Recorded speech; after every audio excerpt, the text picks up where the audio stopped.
kind of mingo is the floor sweat? We don't want the mingo to splat.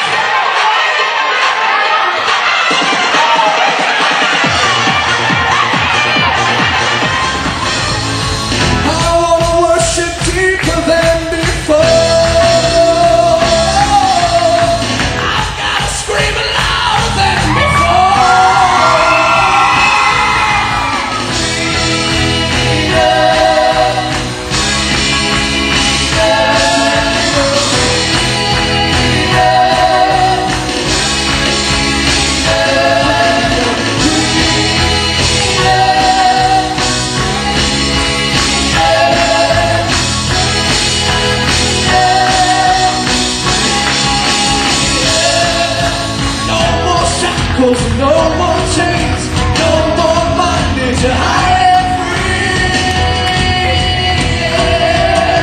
No more shackles. We worship you. We turn it over to you. We don't let distractions hinder us. We don't let this world stop us. From the inside out, we push forward to you. We give you it all.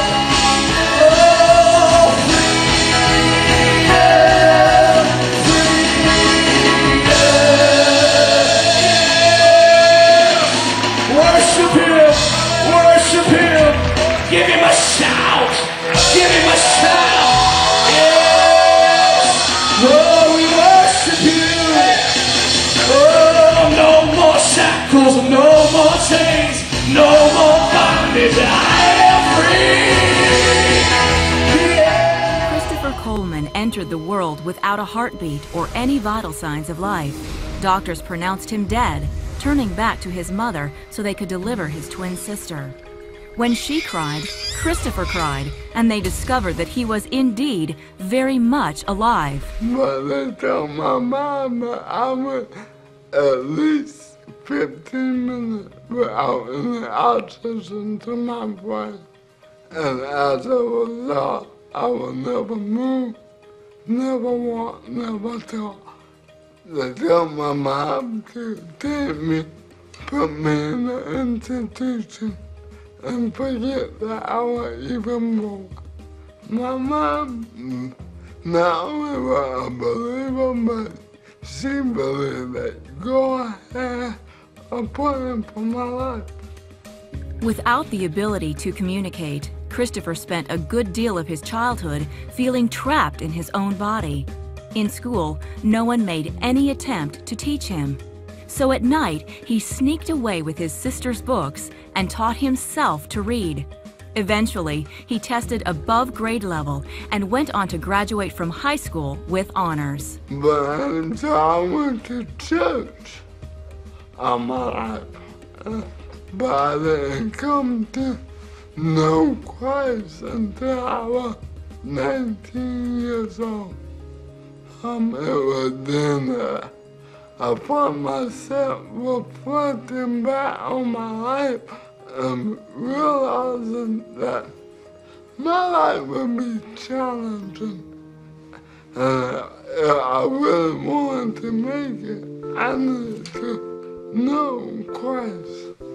And I went to my mom, and I asked her one day, how did you do it? How did you raise 7 kids on your own? And she said, I didn't. It was Jesus. And that's when I knew I needed him in my life. Well, going into college, I'm at LSU, everything is great. I'm about 19 years old, and I hear God tell me to move to Marietta, Georgia, on my own. And I'm like, you want me to do what? He's like, move to Marietta, Georgia, on your own. And I'm like, God, come here. And that was when I talked. I told God, look at me, look at my hands, listen to my voice, look at my feet, I can't do what you're asking me to do. And he said to me, I don't have to look at you. I made you. I made your hands, I made your feet, I made your voice. And in that conversation that I really believe all my life God been speaking to me. I didn't never really recognize it until that moment that God been walking beside me all these years. I got a letter from Southern Polytechnic State University. And I was like, okay, I'm going to Georgia. So, graduated from that, the only college graduate in my whole family. I graduated with a communication degree, but by no means did I think I would be doing what I'm doing now with that degree. But so it was about a year when he really said, you know, I called you to share your story all over the world. I'm like, me? With my voice and my disability, the way I am? And he was like, yeah. A friend set Christopher up with his first speaking engagement, withholding any details.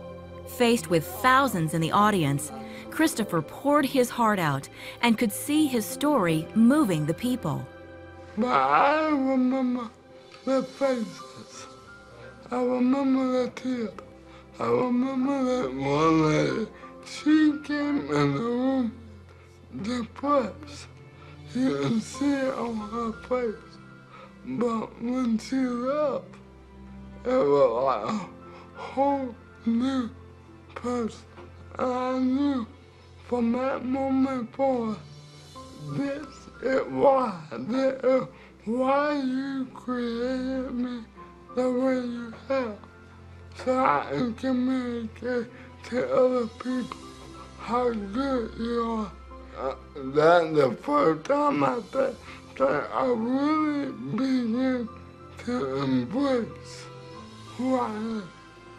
You know, when you have a disability, there's so many things around you that said that you're not good enough. And in that moment, I felt God saying, not only are you good enough, but you're perfect for this.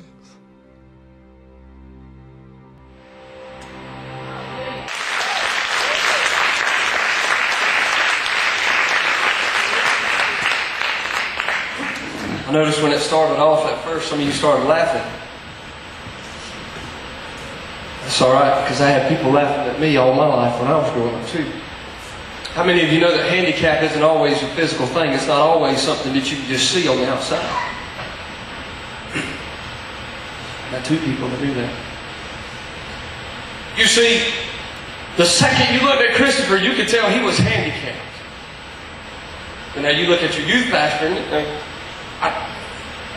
for the most part, I look pretty normal. For the most part. I mean, I got a few things wrong with me too. That's cool, and I could go into the list, but kind of limited on time. But see, there's things that you don't see. And see, I remember when I was growing up, when my friends was calling me retarded. You know what retard means? Slow. You know, they make tents and stuff that are flame retardant. You know, it slows down the fire. Like I said, it just means you're slow. And then I got to thinking, man, I'm not retarded.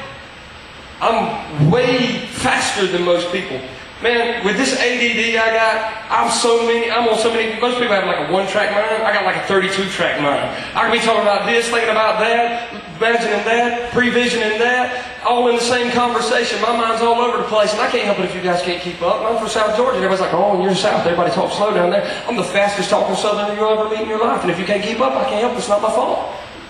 God made me this way. I'm not retarded. I might be like before retarded. I might like be pre-tarded, if that's a word. I don't know. I'm way faster than retarded, right? And I used to joke all the time because I got ADD, ADHD, OCD, Tourette's, and now I got HD-TV. I got all these things, man, I'm telling you, it's all over the place. And people, you know, and I remember growing up, and my brother and my dad, they're awesome. They are athletic. You know, and that's amazing anyway for those young. All right, they're athletes, man. They're awesome, and they do all these things. And my dad used to be the fastest man in Ben Hill County, which is where I grew up. And then my brother come along, and my brother was the fastest man in Ben Hill County. He walked the dog. That's what we called it back then. Man. He used to work at Coachman. Anybody ever seen a Coachman trailer, motor home? You know what I'm talking about? Man, he used to work at the factory there where they manufactured those, and on their lunch break, they'd gamble over everything. Man, they'd gamble on 2 leaves falling out of a tree, which one would hit first. And they'd be like, some new guy would come, and they'd be talking about how athletic he was, and he'd be like the star running back on the football team, and you know, surrounding counties, and just moved in, and they'd be like, I bet Matthews over there can beat you. Shoot, I got $100, said he can't. My brother, he would do what my daddy used to do. My brother would jog beside him, reach over there and squeeze him on the hand and say, as he ran by him. He'd just blow their doors off. I mean, fast. You know what I'm talking? Fast. After the ball game, everybody's like, man, did you see Kyle out there? Man, Kyle hit a 2-run homer, pitched a no-hitter, turned a triple. You know, he does all these awesome things. And then my little sister, and she's an athlete, and everybody's like, oh, did y'all see Stacy out there in the park, home run, and this and that and the other, and all this good stuff? And they're like, oh, man, yeah, did y'all see Scott? Scott was out there in center field, looked like he was trying to eat his neck. Yeah. I used to have all these little habits, and it's like I moved from one habit to the other, and then later on somebody's like, man, I think you got Tourette's. Man, I'm from the South. And if you don't know anything about the South, we're prejudiced, we're racists, and we're holy. That's right, because we live in the Bible Belt. Everybody goes to church. Even if they don't know Jesus, they're affiliated with the church. It's the truth. And we're all raised like that. Somebody told me I had Tourette's, I thought it was a Mexican game. I didn't know. I mean, I was like, imagine this dude coming up and say, hey, with Tourette's, I'll kill you. I'm like, whoa, what are you talking about? And so I didn't know. And so I started looking it up because we didn't have money like everybody else. Everybody else, they have a kid that they can't control. They take them to the doctor. They diagnose them. They got ADD, ADHD, give them some Ritalin, give them whatever, you know, and then, you know, just dope them up for the rest of their life. Don't let them be normal. Which I found out that abnormal was normal. But anyway, we didn't have that.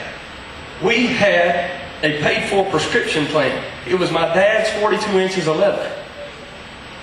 Yeah, and it was that backhand. Look here, DeNozo and Gibbs don't have nothing on Papa, Rufus, and Scott. That's all I'm saying. I'll be riding down the road, and all of a sudden I'll be like, my mom and daddy, man, they thought I was retarded. They didn't know what was wrong with me. I tell you, I bet you they had arguments like, you did this to him. He got that from your father. Oh no, that was your mama, honey. You know, I bet you that was blaming on who passed me those genes. It's the truth. And so I had, you know, Tourette's is like, it's muscular contractions and stuff and all these things. And then sometimes you find a person that wants to stand in the back and like holler and call dogs and stuff. And I'm like, I don't know. But it's like an uncontrollable urge to do something. Now see, you can't do nothing about an urge. You can't make an urge go away, but you can still control the actual action. So there's some people in here, sometimes I got the uncontrollable urge to just slap you in the ear and see what happens. But I can stop that impulse. I don't have to actually follow through with it. And so I found that, you know, a habit is something you do without even thinking about it. But man, my daddy's hand coming upside the back of my head real quick, I'm talking about like a whirlwind. I'm telling you, we'd be riding down the road, son. I'd take 3 hits before we got to the stoplight. I didn't even know what was going on. I wouldn't even get out of the driveway sometime I've been unconscious. Got me thinking. Learned to control some things and some stuff, you know, and so I went through life with one bad habit, nervous tick after another. See, how many of y'all been here before? How many of y'all been here more than 3 times? Or 3 times at least? You are members. I love you. You're all family. So check this out. You know, sometimes when Pastor Scott's preaching, I'll be doing stuff like this.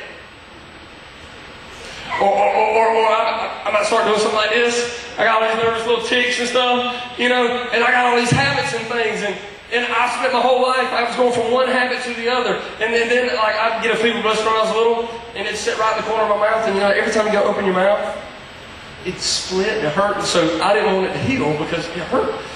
So I started doing this. Next thing you know, I don't have a fever blast, but I'm still walking around like this all day. Man, I look like Pac-Man. But you know how I broke that habit? Man, I'm telling you, one after another. I used to go out with the youth group and they'd be like, man, why are you doing that? I'm like, oh God, what? Oh man, you rolling your eyes in the back of your head. I look at them, man, I'm just possessed. I've been playing with the Ouija board. I have demons. You want to pray for me? Man, my eyes be bouncing all over the place, and then even still, look, I'm going to be 30 years old, and even when I get tired, and I just don't feel like fighting those uncontrollable urges, my eyes will start saying, man, oh, stop that, you know, and I have to like constantly coach myself not to do certain things. And that's just the fun stuff. That's just the stuff that, you know, sometimes I can't hide. But then I also have this thing in my head where I'm all the time repeating stuff. And I think my wife has to deal with it more than anybody, because when we're watching TV, every time something funny happens, I jump up and repeat everything I heard. And I don't know why. He just said, and she's like, I'm right here. She finds no humor in my disabilities. Anyway, so, and then I used to like walk up to somebody and be like, hey, what's your name? Hey, what's your name? And I was like repeating the whole conversation over in my head. And I couldn't shut it off. I got where I could mumble though. I'm like mumbling under my breath and hoping they wouldn't hear me. And then they'd be like, why are you doing that? I'm doing what? You're repeating everything I say. So I don't forget. I'm logging it for later. You know, I don't know. So I just had all these stupid comebacks and things, and I knew I was different. And I hated me so bad. I just wanted to be like my brother. I wanted to be cool. I wanted to be the most popular, most athletic, best looking, all that stuff. Look, my brother, he's like 5'10", looks like one of those Greek gods, you know, he got chiseled chest and buff and was benching 250 when we was still in high school, you know, and fastest man in the county. I mean, he's already got his glorified body. Why does he want to die and go to heaven? I mean, seriously. So I just want to be like my brother when I was growing up. My brother was one of my heroes. My dad was my hero, you know, and I'm like, yeah, if I could just be like them. No, I was like nobody. You know, nobody's like me. And so I had all these things, and then I count all the time. It doesn't matter what I'm doing. If I'm sitting there and I'm idle, I'm counting. If I have to put something in the microwave, I'll sit there this morning with oatmeal. I'm like, 1, 2, 3. There's a timer for that. I don't have to do it, but I still do it anyway. Once again, I'm fitting to be 30. We're riding down the road the other day, and my daughter's like, that one on the left. And I'm like, and I look at my wife, she knows her left from her right. And she's like, duh. And in my heart, I'm thinking, she got it from you. Because I can't, on the drop of a hat, turn left and right. I used to run scout for my dad. He'd be pulling mobile homes, and I was the guy with the like amber lights and all, the size of those sign pulling down the road ahead. And I'd be going over and turn left up here. Turn around, come back. You know, he'd come over the radio, and then he started, I don't know, he hated it. I know he did, but he'd be like, turn towards your brake foot, or toward the clutch, or toward the gas. You know, he started doing stupid stuff like that, which bothered me, but I couldn't, you know, oh well. I still to this day can't come up, if you catch me off guard, with my left and my right. But the way I see it is I just act as soon as somebody says something, I got a 50-50 chance, yo. Sometimes I get it right, and I just play it off like, I am the dog. I know my right from my left. And other times I'm like, too fast, I'm sorry. I have to back up. My watch is digital. Those two little hands, man, they confuse the fire out of me. I know that 5 times 8 is 40, and I know 5 times 4 is 20. But I can't help when I see all those hands, I sit there and go, 5, 10, 15, 20. I can't tell time with two-hand watch. I just can't do it. I'm sitting there looking at this thing, and I'm like, dog, it's 8:20, okay? And then, you know, it kills me. And I used to have one of those watches because they look good. They don't really make that many digital watches that are all classy and stuff. So I'm like rocking my Fossil watch and everything, but I couldn't even tell time with it. It might as well have been a bracelet. I could take the battery out and have the same effect. So I got all these little things. And still, even though, therefore, if any man be in Christ, he's a new creation. Even though the old man is dead. Some things have followed me. Dude, I'm spiritually reincarnated or something. But some of these things have still followed me into my next life. Now I'm living a life for Christ. I'm not hanging out in the trailer park and drinking and hanging out with the drug dealers and all that stuff anymore. But there's still certain things about the inside of me that I could not change. And you know, that's amazing, because when Samuel took the horn of oil to anoint the next king of Israel behind Saul, he went to the 7 sons of Jesse, and they're like, no, not this one. He's like, yeah, but he's cool, he's buff, he looks like Kyle Matthews. I'm like, no, not that one. He's like, I have another. He's like, what are you talking about, another?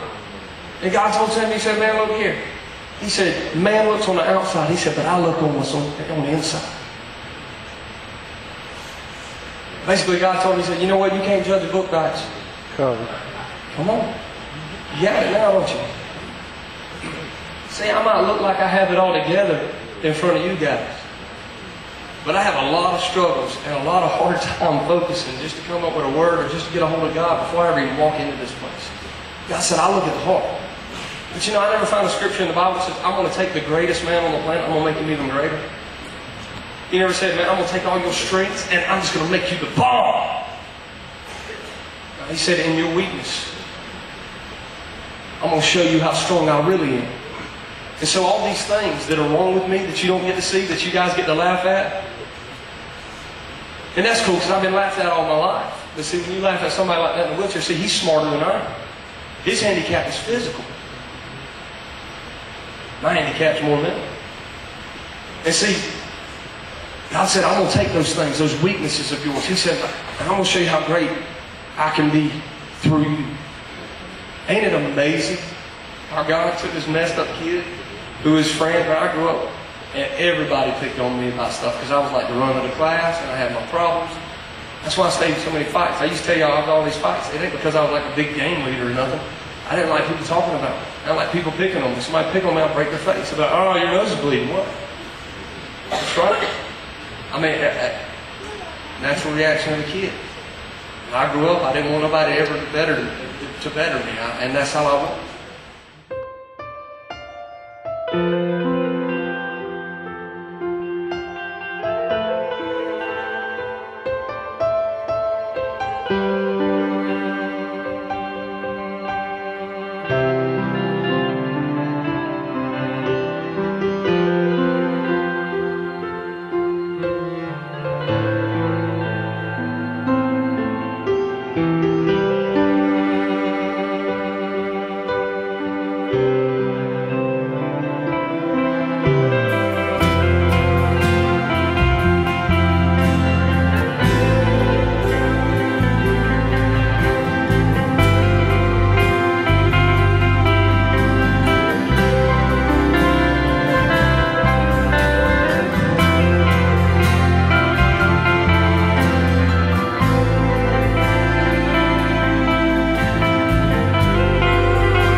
See, you know it's something bigger than you when you come into a grocery store and everybody's forming a line down one aisle. I get mad when I go to Walmart because you know everybody that lives in Talbot County is at Walmart and they got 2 cashiers. What's up with that? And I'm like, seriously, I don't even go to Walmart unless I have a lot of time on my hands. I'd rather pay the extra money and get Radio Shack or Target or somewhere because I can't stand in line for 30 minutes to buy me some Fruit Loops. What is up with that? I told you that I would do this illustration every few weeks, every few months, because I want it to stay fresh in your head. It's something the pastor did on Sunday morning for us, and I've done it probably 5 or 6 times in here. We're going to do it again. I want you to meet Bethany. I want you to meet Mike. These people have given their hearts to the Lord, and they have a heart for you. They want you to know Jesus the way that they know Jesus. They want to make a difference. They're not just looking at all their imperfections and all of their flaws. They just know what Jesus done in their life, and they want to share that experience with you. So Bethany attends this church, and Mike attends this church, and both of them have a heart for the harvest. So every week they'll go out and they're going to win somebody to the Lord. Y'all going to win somebody and hurry back.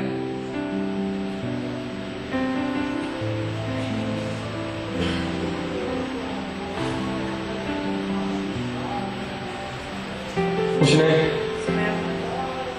Samantha loves Bethany, and she's got Bethany's back. She really sees God in Bethany, and she wishes that she knew God the way Bethany does. So Samantha's going to continue praying for Bethany. As Bethany goes out next week and wins somebody else to the harvest, you just keep praying for it, dog. Now Chris, he's been called on. He's got his own relationship with God, and he's seen what God done in Mike's life, and he sees what God's doing in his life, and he's wanting to share it with somebody. So y'all going to win somebody to the Lord.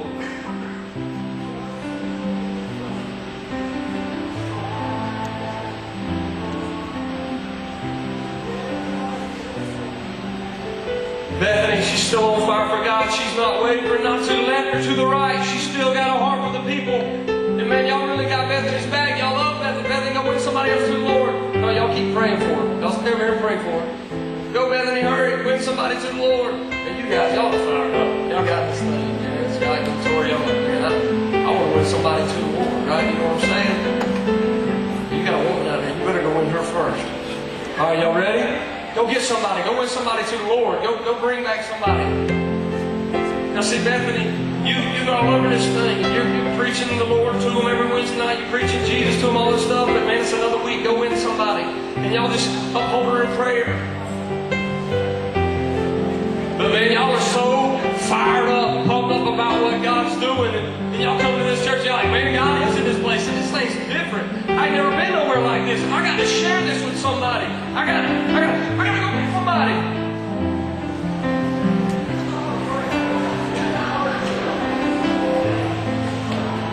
Bethany, I'm gonna ask your church to stand over there while you go in and go and win someone else. Go win the harvest, darling. Go get them.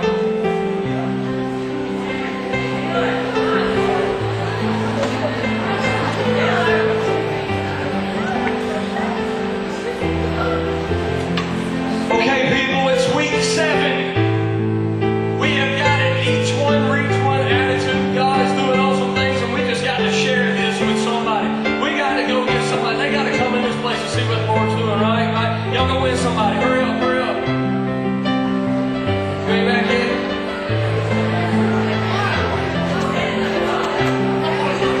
Bethany, you are awesome. Look at this church that you're raising up just because you're being faithful and you let God send you to us. Go get somebody else. Lead them to the Lord.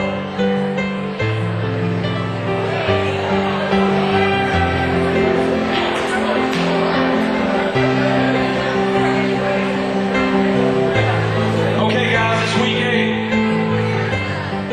And we are so pumped up and excited about what God is doing up in this church. You know what I'm saying? We're excited, right?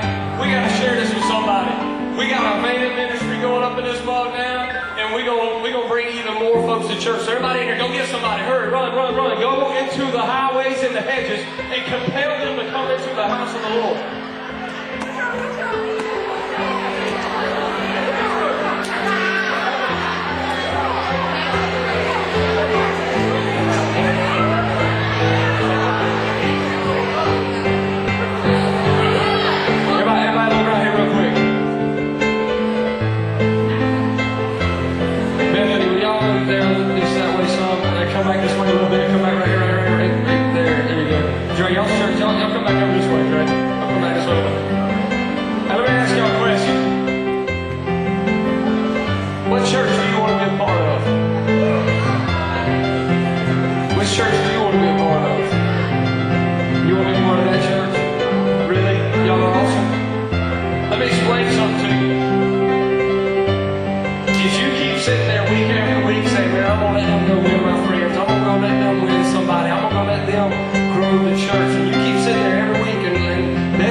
of y'all have 52 members in the congregation, and I think that's fantastic.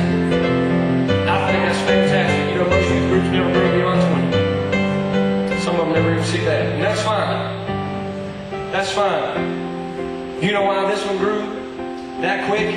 Because everyone in this church went and said, I'm going to find me somebody that I'm bringing back to this place.